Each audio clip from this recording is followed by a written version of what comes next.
Ladies and gentlemen, boys and girls, here is the host, chairman, and CEO of Theme Park Guy Productions, Zach. Ladies and gentlemen, boys and girls, how are we doing today here? Well, if you guys are just tuning in for today, I just want to tell you guys welcome to Theme Park Guy Productions. I am your host for today's video, Zach from Theme Park Guy Productions, and today I'm going to be discussing many different things. I'm going to be talking about and recapping some of the experiences I had last year in 2023, and then at the end I'm going to be sharing with you the experiences in the parks that I'll be visiting this year in 2024. So, lights, camera, and action. Here we go. I'm going to reveal you the theme parks that we'll be visiting. Okay, that was a terrible song. Okay, just cut the music, right? Cut the music. So, today I'm going to be revealing to you guys the parks that I'll be visiting this year. I just wanted to do a little fun intro, but before I reveal to you the parks that we'll be visiting this year in 2024, let's go ahead and kind of recap the parks that I visited last year and the attractions that we received in the Orlando area last year. So, if you guys don't remember, Walt Disney World did open up Tron Light Cycle Run last year. I actually got to ride it for my first time during a cast preview event. I went with a couple of friends and we had a fantastic time on Tron. We got a couple rides in on it, which was really great. And Tron Light Cycle Run, I still love it to this day. It was a fantastic addition to Magic Kingdom, as Magic Kingdom really needed a thrill coaster. I mean, Space Mountain it fit that thrill category, but they just needed another thrill machine. So I'm kind of glad they added that in Magic Kingdom.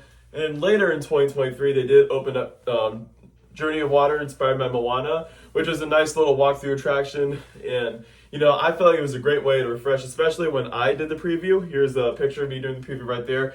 And all videos from my experiences, my first experiences, will be in the link in the description. Same with last year's trips as well. And Journey of Water, inspired by Moana. I'm sorry, I'm getting confused with Figment.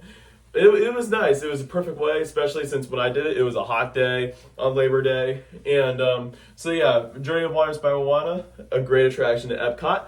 And then going on to the Universal Orlando Resort late in the summer, they did debut Illumination's Villain Con Minion Blast and the entirety of Minion Land. I'm going to have both videos in the description below as well. There was one day, I think the rest of Minion Land, including the Minion Cafe, did open up before Minion Blast did itself. And then a month later, I did get to actually experience Minion Blast, and I really enjoyed Minion Blast. I know a lot of people aren't necessarily the biggest fan of it, but I personally like it.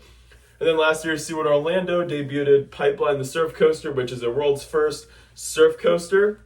And I got to ride it with a couple of friends as well during past holder previews, and I was absolutely stunned by it. And if you guys saw my top 25, it did make my 23rd spot, I believe. So if you guys haven't seen the top 25 yet, go ahead and check that out. But Pipeline the Surf Coaster was absolutely phenomenal. And then Busch Gardens Tampa did debut Serengeti Flyer, which I wasn't able to film myself actually riding it since my GoPro was broken.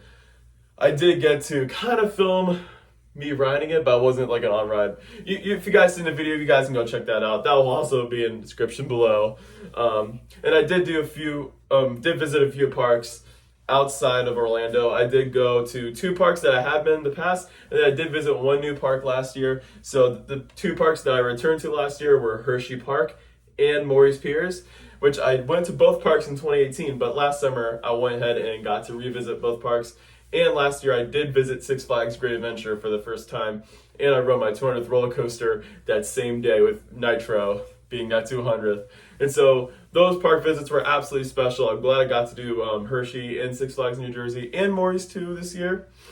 So that was kind of a recap of last year, 2023. Let's jump into 2024. We're in this year. 2023 was all the way in the past. We are now in 2024. So let's talk about the additions that we are going to be receiving in the Orlando area this year. So if you guys aren't aware, get familiar here. So last year, at the beginning of last year, Splash Mountain did shut down. I think it was in January of 2023. However, it is going to be coming back this year, or this summer I should say, as Tiana's Bayou Adventure. So if you guys have seen construction already, the attraction's looking absolutely fantastic, and I think they're almost done. They have been starting testing the attraction, from what I've been hearing. I haven't seen it tested in person yet, but I've heard it's looking really good, and I'm really excited to experience it.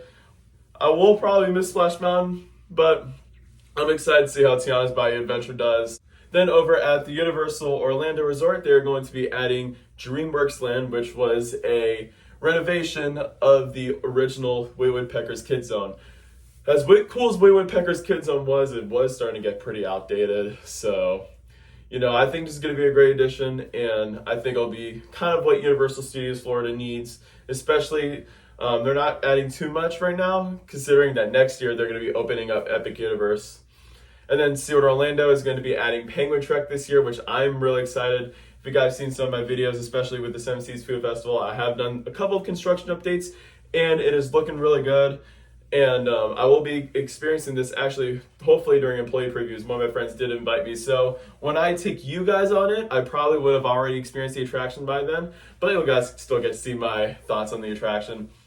And then Aquaca Orlando, which, speaking of Aquaca, they're actually opening this tomorrow, as of when I'm filming this video, is Tassie's Underwater Twist. So if you're probably watching this, it's already open by now, but they have added a new water slide called Tassie's Underwater Twist, which is essentially a renovation of the original Tassie's Twisters at Aquaca. It looks really nice. It almost makes me think it's kind of like a revitalization of the original Disco H2O that once stood at Wet n Wild. It looks really cool. I'm excited to experience this. And then Busch Gardens all the way over in Tampa is adding Phoenix Rising, which is going to be a first ever in America B&M family inverted coaster. This will be the first one that's coming to America, at least. They have some international, but this will be the first that's coming to the United States. So it looks really cool. I'm excited to experience Phoenix Rising. It's the kind of ride that Busch Gardens Tampa really needs. Will it be Montu? No. But it's going to be a nice family edition, and they need more family coasters, honestly, because I feel like a lot of Busch Gardens Tampa's coasters are surprisingly intense. All right, so that's kind of what we're going to be getting in the Orlando or Central Florida area. Now, let's go ahead and get down to business here of the parks that I will be visiting this year in 2024. There's going to be some great parks. So I just want to say this real fast. 3 of the parks that I'll be mentioning today are confirmed 100%, and there's one that is still in the works. So I'm just going to go ahead and mention the one that I'm still trying to work things out with, but I'm definitely very interested in visiting this park this year. And so this park I have been to multiple times. I will say the 3 that are confirmed I have not been to. This one I have been to, but I'm kind of working things out and maybe planning a little trip to this park. This park, like I said, I did visit this park in 2016 and 2019. And this park does have one of my all-time favorite roller coasters. But actually, when I started the channel, the park that houses this roller coaster was my number 1. If you guys can't figure out right now, I might be returning to Carowinds this year, which is a theme park located in Charlotte, North Carolina, and Fort Mill, South Carolina. I kind of miss Fear 325, honestly, and I'm like, I need to get up to Carowinds and ride it again. So I am working out on a trip to Carowinds this year. So I'm looking forward, hopefully getting back over here to this park. The Carowinds does have a lot of great coasters, especially like I mentioned with Fear 325. They also have got Afterburn, Copperhead Strike, and they did retheme one of their coasters. It used to be the Intimidator, but they rethemed it to Thunderstriker.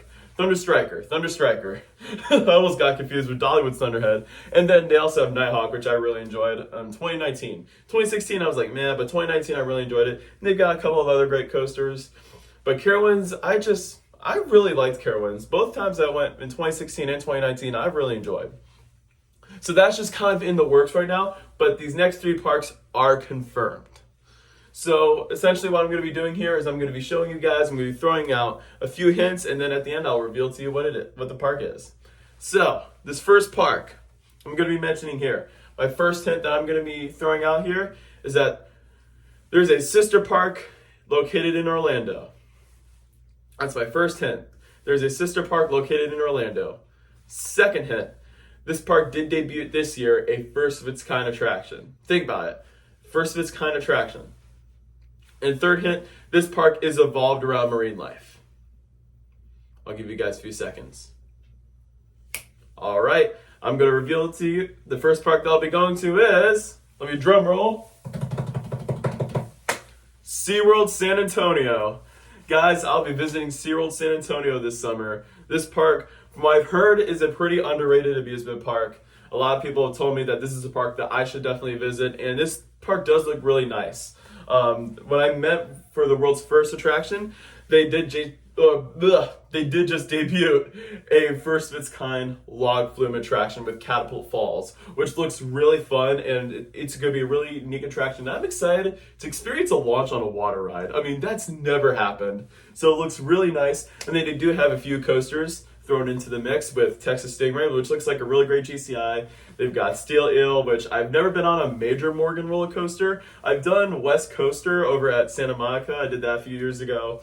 Then they have a B&M invert called the Great White, which is essentially it's a Batman clone, and Wavebreaker the Rescue Coaster, which, not to be confused by Pipeline the Surf Coaster, looks like a nice little family launch coaster. So I'm really excited to go to this park, and they do have a couple of other attractions. Like I know they've got another S&S Scream and Swing, kind of like Serengeti Flyer. They have a Journey to Atlantis attraction. And this park just looks really well-rounded. This park isn't necessarily about the roller coasters, but more so of the overall experience. So I'm really looking forward to experience SeaWorld San Antonio and kind of compare that park to SeaWorld Orlando. All right, the second park that I'm going to be mentioning here. Here are my 3 hints. First hint, this park is situated between a wall. Think about it, a wall. Not the wall, not the Great Wall of China from soaring around the world. Just think of a wall, all right? A wall. Second hint, this park did debut a roller coaster a couple years ago that makes me almost think of Dr. Doofenshmirtz from Phineas and Ferb. It's not Dr. Doofenshmirtz. And then third, this park does have a roller coaster themed to a horror film. They're here. All right, I'll give you a few seconds. All right, drum roll please. The second park that I'll be visiting this year is Six Flags Fiesta Texas. I am really excited to visit this park. From what I'm hearing from a lot of people and a lot of my friends, they're mentioning to me that this is one of, if not the best Six Flags parks in the world. And from what I've heard, this park does a lot of great things in terms of theming, and they've just got a great diverse roller coaster lineup, which I'm really excited to check out myself. Their headlining coaster is Iron Rattler, which is another RMC. It's actually one of the original RMC coasters. If you guys know me, you know I love my RMC coasters, especially last summer when I did Wildcats Revenge at Hershey Park, which I absolutely loved. And they do have another single rail coaster called Wonder Woman's Golden Lasso Coaster, which looks absolutely insane. I'm not sure if I could even handle that coaster. And then they've got Superman Krypton Coaster, which is a B&M floorless. And a lot of people debate between this and Kraken over my home park, which is the best floorless coaster. And then the Dr. Doofenshmirtz coaster, it's not really that. It's Dr. Diabolical's Cliffhanger, which is a B&M dive machine. That is their newest major coaster. It looks really good. And then they've got Poltergeist, which is the horror film there, which is their S&S Spaghetti Bowl coaster. I've done a few of those coasters, and they're pretty good. They have another Batman clone with Goliath. They have a Boomerang coaster, a Mine Train. They have an S&S free spin coaster, which I did one of those last summer over at Six Flags Great Adventure. A spinning coaster. They've got a good, diverse coaster lineup. But like I said, a lot of people say that the best part about the park is the theming and overall experience, which if you guys know me, you know I love my theming and I love the experience at all the parks that I go to. And so I'm really looking forward to Six Flags Fiesta Texas. And then the last park that I'll be visiting, let me go ahead and drop you a few hints, is that one, this is widely regarded as one of the best water parks in the world. In the world. Second hint, this park has 3 sections. Not just one, but 3 sections. And thirdly, one of their water slides almost has a dark ride feel to it. And I'm just going to throw one more hint out there. Their lazy river takes you 30 minutes to get through. Drum roll, please. If you guys haven't figured out by now, I'm going to Schlitterbahn. I'm really looking forward to Schlitterbahn. I actually did a shoot of my park announcements before I was like, let's go to Schlitterbahn. So yeah, I'll be going to Schlitterbahn this summer. This water park looks absolutely spectacular. I actually remember watching a video of Schlitterbahn, especially the Dragon's Revenge water slide, when I was a kid. And it just looks so cool. And this water park, it just looks massive. I mean, I do enjoy water parks. A lot of people, they're not a big fan of water parks, but I do like a good water park. especially over at the Universal Orlando Resort with Volcano Bay. That place is absolutely spectacular. But this place looks like it's got a ton of water slides and a great variety of water slides too. It's like a whole adventure, and I'm really looking forward to Schlitterman. It's something different. And so, that is going to conclude today's video. I know I not so much today. All my park plans, any attractions that are coming to the Orlando area. There's just so much that's so great about the theme park industry. And with me, been doing this for almost 7 years now, I'm kind of getting to share with you my experiences. And I am excited that I'm going to be sharing more experiences and more adventures with you guys. So I'm not going to be revealing to you guys the dates I'll be visiting these parks, but I will definitely be uploading these videos when I do visit the parks, and you guys will get to see my experience here. So without further ado, thank you guys so much for watching, and I hope you enjoyed this video. If you did, feel free to give this video a like. Don't forget to subscribe for more videos in the future if you enjoyed this one. I will see you guys next time, and you are clear for dispatch. Good night, everyone.